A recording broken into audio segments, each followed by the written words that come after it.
Throughout history, man has felt a unique kinship with animals. The special relationship between pet and master may be based upon an unexpected link.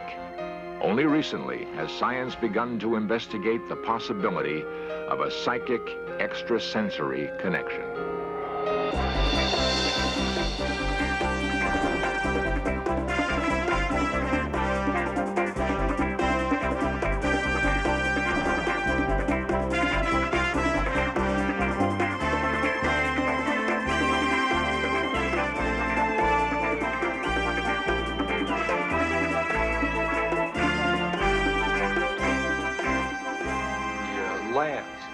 At the Psychical Research Foundation, this subject is about to begin an important experiment involving her pet kitten. Though they are separated by more than half a mile, she will attempt to reach out with her mind and influence the animal. If the kitten responds, can it prove the existence of Animal ESP?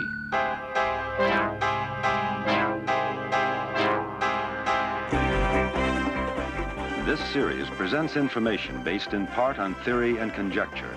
The producer's purpose is to suggest some possible explanations, but not necessarily the only ones, to the mysteries we will examine.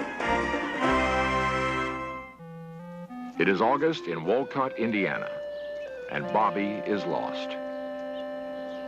He became separated from his family 5 hours ago as they were moving from their old home to a new home more than 2,000 miles away. They searched for him, but not finding him, sadly had to continue on. Now abandoned, he struggles through a long journey. We would expect him to turn back along the route they have traveled, to return to his old home. But Bobby pushes forward, searching for a place he's never known. No matter how great the obstacles, Bobby travels on as though drawn by some unseen beacon. Researchers call this side trailing, from the word psychic. It's often confused with homing, but it's quite another phenomenon.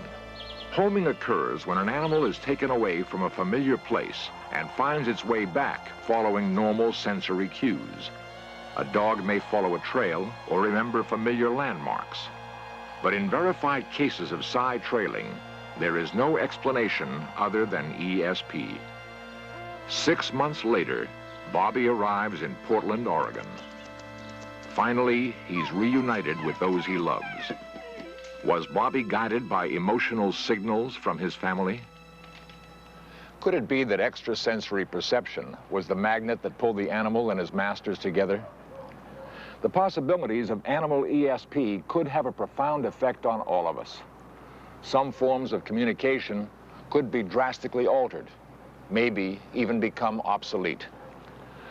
Stories such as Bobby's have intrigued scientists for years. His case is among hundreds examined by Dr. J.B. Rhine, America's Dean of Parapsychology. For Dr. Rhine, such examinations are a labor of love. There's a great deal of evidence that there is an extrasensory exchange between animals and men. We'd like to have more evidence. We'd like to keep the question open rather than making it a decisive conclusion at this time, but there's a great deal of evidence of it. Solomon! Come on, Solomon! Anecdotes of side trailing are not conclusive proof of Animal ESP, but they do suggest that the bond between some masters and pets may be so deep that even distance cannot separate them. While a director at the Rockland Research Institute in New York, Dr. Hans Esser searched for laboratory evidence of this unspoken link between masters and their dogs. Each dog in the study was placed in an isolated soundproof chamber. There, his physical activity and heart rate were recorded. Dr. Esser selected dogs with a close relationship with their masters, feeling these teams would most likely demonstrate an ESP link. The master was then isolated in a separate soundproof room. We will try in this experiment to replicate the bond established between you and your dog, and in general between master and dog. try to experience it as fully as possible so that the emotion you feel and you generate can be picked up by your dog. The only possible connection between master and dog would be ESP. Okay, the dog's lying down now. We can begin. Will you mark? All right. Start. You'll have the first event. Now. The master was shown a series of slides. Some were pleasant subjects, evoking a positive reaction. Others were disturbing. Would the dog perceive a change in his master's mood? The dog is perceiving probably emotional reaction from the master. This, in our thinking, takes place through the oldest part of our brains. This brain is non-verbal. It does not talk, but it does form the seed of our emotions. Although this experiment is a preliminary investigation, a pilot study, Dr. Esser did record a correlation in a few instances. He continued with phase 2. Gary, I do want you now to imagine exactly the episode of pleasure that you had this morning with Solomon, and in your mind recollect the whole event in the park. Finding laboratory proof of animal ESP is most difficult. This study is among the first to begin the search and raised an even greater question. What I am investigating is actually the so-called web of life, the relationships between every single living being in the large society of this earth. It is nowadays an ecological concept. How do we all hang together? While the study did not provide proof, it had set the theme for our search and would lead us to further fascinating evidence. Beyond emotions, might our animals also perceive when we are having an extrasensory or psychic experience? During times of great stress, people have reported having out-of-body experiences, feeling literally that they can leave their own form, hover above it, or travel to other places. Such reports are not uncommon. But some people, like Sherry Green, feel they can actually control the phenomenon. Sherry says she's able to have an out-of-body experience at will. Could her pet kitten respond to her experience? And if so, would this indicate animal ESP? A classic experiment tested this question.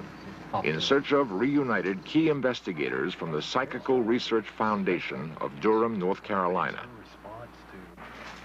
Researchers take Sherry and her kitten to an observation room half a mile away. The kitten will remain here for the experiment. And this is where Jill's going to be. And Johnny's going to be charting Jill's movements and also the number of times that she meows. And this is where we want you to focus your experience. Sherry returns to the lab to have her out-of-body experience. The experiment is supervised by Dr. John Hartwell. Sherry, we're plugging in the last of these wires here now so that we can learn something about the physiology of this experience.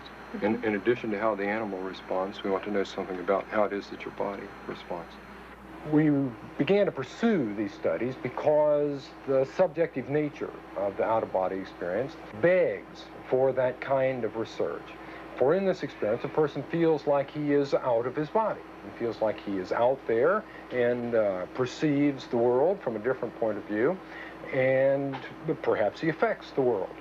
Now, okay, in the critical moments before the experiment, Sherry's brain waves and pulse are closely monitored. She meditates and prepares for her experience.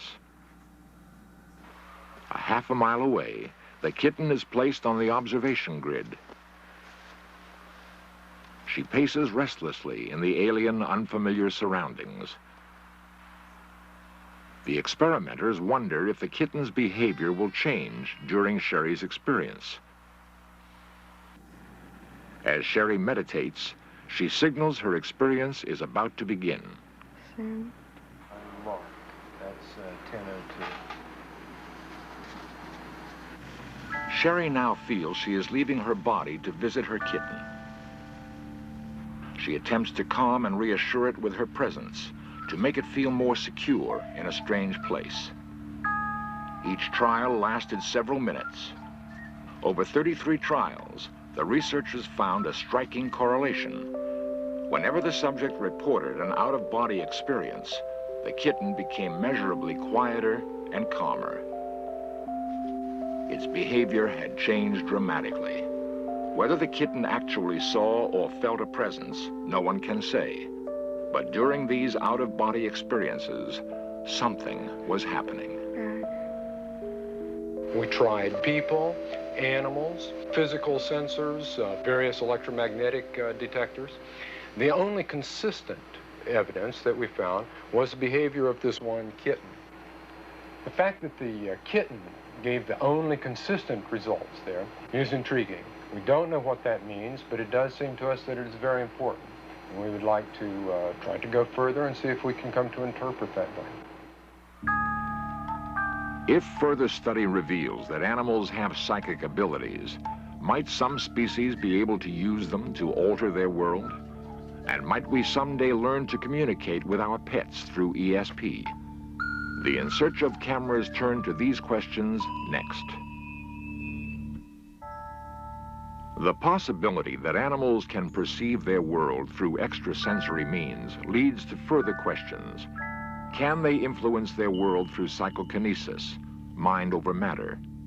Could an animal with primitive mental ability, such as a fish, exert an influence on its environment? Current research suggests this may be so. At the Mind Science Foundation in San Antonio, Texas, Dr. William Broad conducts an experiment to determine if a Siamese fighting fish can alter the conditions in its tank. The male Siamese fighting fish is extremely aggressive. It displays hostile behavior to other males, and even to its own reflection in a mirror. Given the choice, it will seek out a male to challenge. To study the effects of this aggressive desire, Dr. Broad has designed a special aquarium. Along one side is a mirror that is only visible to the fish at irregular intervals, selected at random by a special generator. To determine when the mirror will be visible, the generator uses the same random principle as flipping a coin. Through many trials, the mirror should appear exactly half the time. Yet, when the fighting fish is placed in the special tank, a consistent and startling change takes place. The mirror begins to appear more than half the time. Could the fish and its desire to fight cause a change in the random operation of the generator? The fish seemed to influence the random generator. That is, after about 3,400 trials, the machine started generating more mirror trials than you would expect by chance. But if you take the fish out, that effect goes away. And the most simple explanation of that is that the fish is somehow influencing that generator, although there's no physical connection between the two. That is, some kind of psychokinetic influence is being displayed here. In human beings, for example, there's considerable research that indicates that persons can mentally influence a variety of systems, living systems, inanimate systems, small ones, large ones, simply by imagining or intending for certain outcomes to occur. And apparently the same thing is occurring in the Siamese fighting fish in this experiment. Dr. Broad is also searching to discover what extrasensory link there may be between animal and man. His subjects have had success influencing the behavior of a mouse-like gerbil without even being in the same room. A lot of us feel a special closeness with animals, a kind of connectedness that goes beyond the usual kinds of relationships with animals. And what the data of parapsychology is suggesting is that this feeling of connectedness, or this fact of connectedness, may be much more general, that we are, in fact, intimately connected with other human beings, with animals, with all aspects of nature. Parapsychologists aren't certain what this intimate connection may be. There is a theory that the unintentional psychic abilities of the researchers affect the outcome of every experiment. So it's not yet possible to isolate and prove animal ESP. In Cincinnati, a veterinarian finds the concept vitally important in his practice. Veterinary science is one of the most difficult fields of medicine, for the doctor cannot communicate with the patient. What happened to this little fellow? Dr. Marvin Kane is a former veterinarian of the Cincinnati Zoo and has practiced for 23 years. He welcomes the most difficult cases. 5 days ago, you presented your dog completely paralyzed, no feeling. We've treated him, we've taken x-rays, myelograms, and there's no definite disturbance of the vertebrae. He has responded to a point, but yet there is no realization of where his legs and feet are. Having studied in China, Dr. Kane now teaches acupuncture to other vets and continues his search for new ways to relieve animals' suffering. One of his greatest allies is a consultant whom he feels has the gift of communicating with animals through ESP. She's Beatrice Leidecker of Los Angeles. I like to think of myself as a diagnostic tool to a veterinarian, because an animal can't say where it hurts, but he hurts. And the vets many times say, I know the animal's sick, but I can't pinpoint it. When I first met Dr. Kane, he was skeptical. He wanted some proof, which I couldn't blame him. Now, after having been stimulated by the possibility that someone could indeed look into and perceive an animal's body and mind, this opened up a new possibility of diagnosis for me, and I decided to test Miss Leidecker and take x-rays of a known diagnostic patient and see whether or not she would come up with the same solution that I did.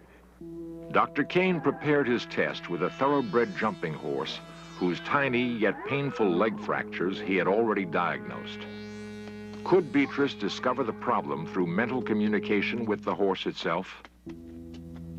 He had one horse there that was a jumper, and he was having difficulty with him. And he asked me, can you tell me what's wrong with him? When I asked the horse, how do you feel physically when you're jumping? He showed me a picture in my mind of him going over the jump. And when he landed on his front feet, I felt sharp pain going down my arms. The pain going down the back of my arms, which would be equal to his splint bone. Astoundingly, Beatrice had described exactly the fractures in each foreleg. I was very conscious of the fact that she did not even look at the parts of the horse as we would go about examining them. She stood there and she just communicated, seemingly communicated with the horse.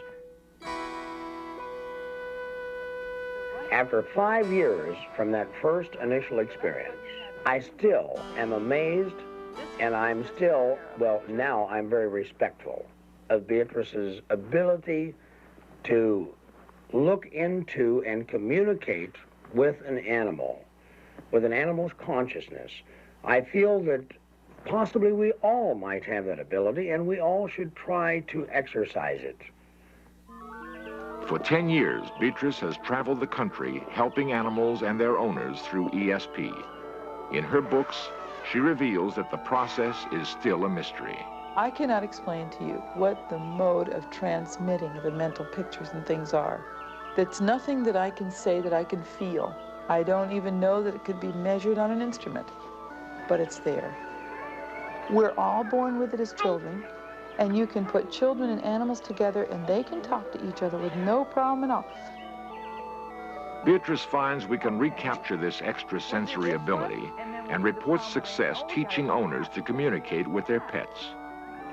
Now tonight I'm going to be teaching you a new language transmitted by mental pictures. Now to the degree that you believe in what you're doing, to that degree you will have success, no more and no less. The important thing is that at first you cannot tell if it's something the animal's communicating to you or if it's your imagination. So no matter what you get, no matter what the feeling is, the picture, the hunch, whatever you call it, act on it. Because as you use it, as you practice it, you will begin to tell later on whether it really is your imagination or whether it's something the animal's really telling you. The people that make the best students are the ones that can forget themselves long enough to get inside of something else, to see life from that animal's point of view and say, hey, maybe their motivation's different. People write to me all the time and say, wow, my life is so different, you know. It has just totally changed my attitudes with my animals, and we now have a different relationship. Professional animal keepers, like those at Kings Island Park in Ohio, ask Beatrice to visit their animals and communicate with them. The results are often striking. She has helped solve the most difficult behavioral and medical problems. What I hope people will come to understand about themselves, about the animals, and about ESP between us is that here's a new exciting dimension.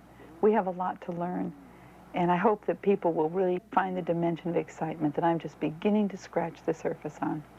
It isn't just in our pets, but it's in the whole animal kingdom. And I often wonder if that isn't what God meant when he said, "Ask the beasts of the field, and they shall teach thee, and the birds of the air, and the fish of the sea, and they shall declare it unto thee." In all the earth, there are fewer bonds closer than those between us and our animals. From the romping days of childhood to the quieter hours of later years, our animals are there as companions, comforters, and confidants. Many of us feel that this relationship is not hampered by the lack of a common language, because the relationship goes beyond words into the realm of feeling. Just as human beings share ESP experiences with one another, it may be that the bond between humans and animals is but another link on that same chain. The more animal ESP is investigated, the more we may learn that a bond between us and animals is real, and that we are all, in fact, connected in a web of life. Perhaps someday we will communicate clearly and directly with animals, avoiding the barriers of language. And this may lead to better communication among us all. Our exploration of the animal ESP link might help us to discover other secret abilities in ourselves.